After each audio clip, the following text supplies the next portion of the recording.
Operation Protect Trump. 10,000 police and SAS will guard the president as he visits Blenheim Palace, meets Theresa May at Chequers and the Queen at Windsor while First Lady Melania visits a children's hospital.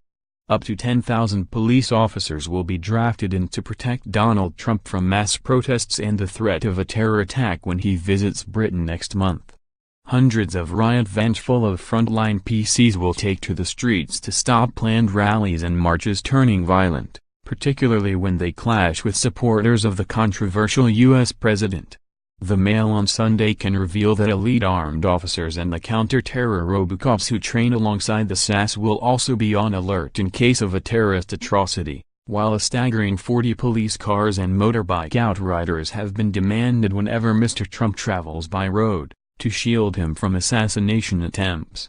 Chief constables have cancelled rest days and told officers to prepare for being shipped hundreds of miles from home to help out in areas the president is due to visit, under what has been codenamed Operation Manifold. But there are fears the operation will leave the rest of the country without adequate security in the midst of a violent crime wave, which has seen 77 suspected murders in London alone this year. Kevin Hurley, a former public order chief and City of London Police, said, "It will be a significant drain on visible policing, it's going to strip out resources from surrounding forces and it will be the youngest and fittest who are drawn off." Whenever the U.S. president visits there is a huge security requirement just because of the threat from terrorism, but because of his current profile it's likely to increase opposition and there will be a significant requirement to maintain public order. President Trump, who was condemned last week for his policy of detaining immigrant children away from their parents, is not being afforded the full pomp and ceremony of a state visit when he arrives in less than 3 weeks' time. Instead, he will be largely kept away from central London where protests against him will center, and instead shown the best of British in a tour lasting just 3 days. The president's advisors are due to visit the UK shortly to thrash out the specifics, with Mr. Trump set to arrive by plane on Thursday, July 12, with Stansted Airport penciled in for his arrival. He will then be flown in his Marine One helicopter to the U.S. ambassador's grand residence in Regent's Park before enjoying dinner at Blenheim Palace, Winston Churchill's birthplace. The following day he will hold talks with Theresa May at the Prime Minister's country retreat, Chequers, before meeting the Queen at Windsor Castle, and may also be taken to a military base. On the final day the president is expected to visit his Turnberry golf course in Scotland before heading home.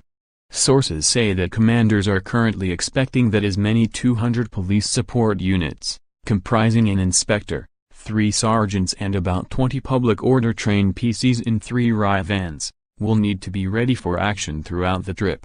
In addition, as seen during last month's royal wedding, hundreds of authorized firearms officers will be on duty.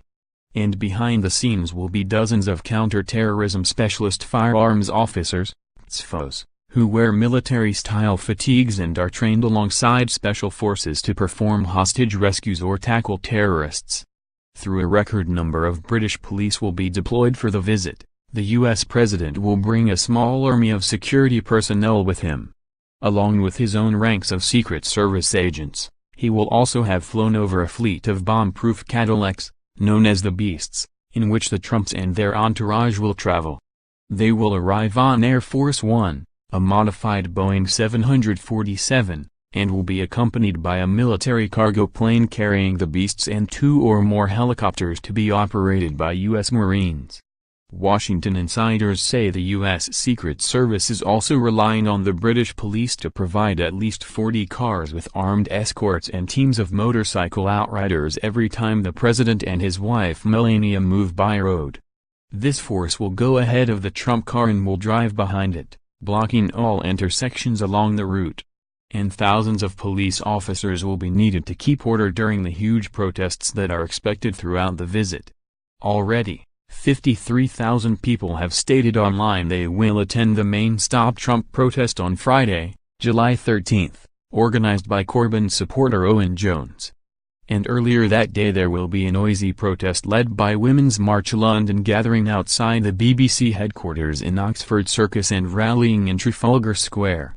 But the key flashpoint is expected to be on the Saturday, when a hardcore band of Trump supporters will meet up with supporters of the jailed English Defense League founder Tommy Robinson, and likely clash with a counter-demonstration outside Downing Street. Their logo is a skull and crossbones, and their rallying cry is "Bash the Rich." But Britain's most notorious anarchist group Class War is boycotting the main anti-Trump protest on health and safety grounds. Founder Ian Bone posted on its Facebook page that too many people would be crammed into Trafalgar Square with no access to water or toilets. "It's a recipe for disaster," he said. Scotland Yard said, "We are preparing for a multifaceted policing and security operation, involving the protection and movement of the president.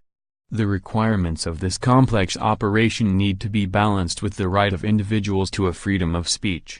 Chief constables are still finalizing numbers needed to police the protests, and organizing rotas for the areas that will lose their usual frontline officers.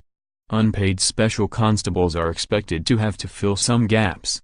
Simon Kempton of the Police Federation, which represents the rank and file, said, "Thousands of police officers will be leaving their forces to work in long and arduous conditions, and their colleagues will have to maintain a service to the public. This comes at a human cost to those officers." Last night Labour's Shadow Police Minister Louise Hay told the Mail on Sunday, "Police officers across the country are having their rest days and leave cancelled on a weekly basis to keep people safe. The very last thing they need right now is to be diverted from vital tasks to police the red carpet being rolled out for President Trump." Additional reporting by William Lowther in Washington.